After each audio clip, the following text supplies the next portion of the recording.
for today's video is nagluluto tayo ng tuyo. Ayan guys, so ang sarap ng tuyo eh. So nakapagluto tayo ng tuyo kasi wala yung mga amo natin dito. So takas tayo, kaya makakain tayo ng tuyo. So, tuyo para sa mga taong may puyo. Joke lang. So, ayan guys, so namimiss ko na kasing magulam ng tuyo. Itong dilis na to is napakasarap nito, kaya namimiss na natin, kaya ito na guys.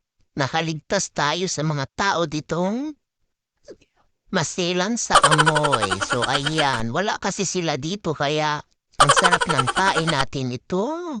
So damihan lang natin ang inom ng tubig para iwas UTI.